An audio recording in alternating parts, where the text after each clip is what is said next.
Salut la team, on se retrouve pour une nouvelle vidéo. Donc aujourd'hui une vidéo méthodologie. Et je vais pas vous mentir, j'ai pris entre guillemets cette technique un parieur sportif que je suis également sur YouTube et sur les réseaux sociaux.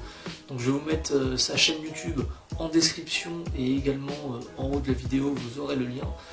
Donc c'est R2Z. Donc R2Z pour moi c'est un des seuls et un des bons parieurs on va dire dans le game des pronostics sportifs. Et voilà, ça c'est une technique. Donc lui, je pense qu'il a fait depuis pas mal de temps, il en parle depuis quelques mois, même peut-être depuis l'année dernière, etc. Et donc en fait c'est tout simplement le moins de 3,5 buts sur les matchs qui ont des horaires décalés. Donc je vais vous expliquer plus en détail. Donc tout simplement en fait le samedi et le dimanche vous avez par exemple le samedi vous avez le match en Angleterre qui est à 13h30. Donc 13h30 voilà c'est une horaire décalée, c'est pas une horaire habituelle pour jouer un match. Vous avez le dimanche, vous avez des matchs qui sont aux alentours de je crois midi en Espagne, midi 30 en Italie, voilà vous avez ce type d'horaire là. Et ça, typiquement, la plupart des matchs, vous n'avez pas beaucoup de buts. Vous n'avez pas beaucoup de buts, pardon, tout simplement parce que les joueurs ne sont pas habitués à cette heure-là. C'est l'heure de manger, donc soit ils vont manger avant, ils vont faire un gros repas, ils vont avoir mal au bide, etc. Donc voilà, soit ils vont pas manger, mais du coup ils vont avoir faim, ils vont devoir faire des petits goûters à la mi-temps, avant le match, machin. C'est pas idéal, c'est pas les conditions idéales, on va dire, pour jouer un match. Donc voilà, on va dire pour la partie championnat, ça va être ce type d'horaire là. Ensuite, vous avez les coupes européennes, donc Champions League, Europa League, et encore quand vous avez les trêves internationales avec les matchs pour Coupe du Monde, Coupe d'Europe, et les matchs amicaux, où vous avez des matchs qui sont aux alentours de 17h30, 18h, 16h, des fois selon des compétitions, machin.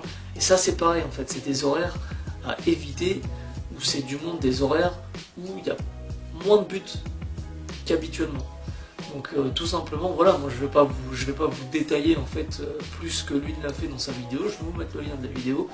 Donc moi en fait je partage son avis, quand je vois souvent des horaires de matchs comme ça, j'évite de parier sur les matchs, tout simplement j'évite de parier sur le score, parce que souvent c'est aussi des scores qui sont un peu tirés par les cheveux, souvent des surprises, et comme il le dit si bien, donc il y a peu de buts dans la plupart du temps.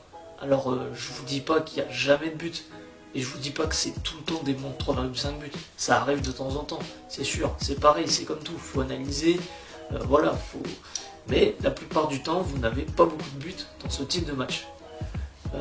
Donc voilà, tout simplement. Donc moi je vous conseille d'éviter de parier sur le score de ces matchs-là, déjà, premièrement. Et deuxièmement, si vous voulez absolument jouer sur ce type de match, eh ben, je vous conseille de jouer sur moins de 3,5 buts, moins de 4,5 buts, selon les cotes. Voilà, parce que donc faut dire que moins de 3,5 buts, c'est pas non plus des grosses cotes, c'est aux alentours de 1,20, 1,25. Donc l'idéal c'est de réussir à combiner deux matchs pour avoir une cote aux alentours des 1,50. Donc voilà, donc faut trouver deux matchs qui sont susceptibles de pouvoir passer en moins de 3,5 buts. Donc comme je vous dis, je vais vous mettre la vidéo qu'il a faite à ce sujet. Entre guillemets, on va dire c'est le pro sur cette technique-là. Il la met déjà en avant depuis quelques temps. Et c'est pour ça que je décide de partager entre guillemets son travail. Parce que c'est une remarque très pertinente. Il y a souvent des scores qui sont inattendus. Et donc le moins de 3,5 buts qui passe très régulièrement. Voilà la team, c'était tout pour cette courte vidéo. Tout simplement parce que c'est pas ma technique, donc je ne vais pas approfondir plus que ça. Voilà, on se dit à bientôt pour la prochaine vidéo pronostic. Salut la team!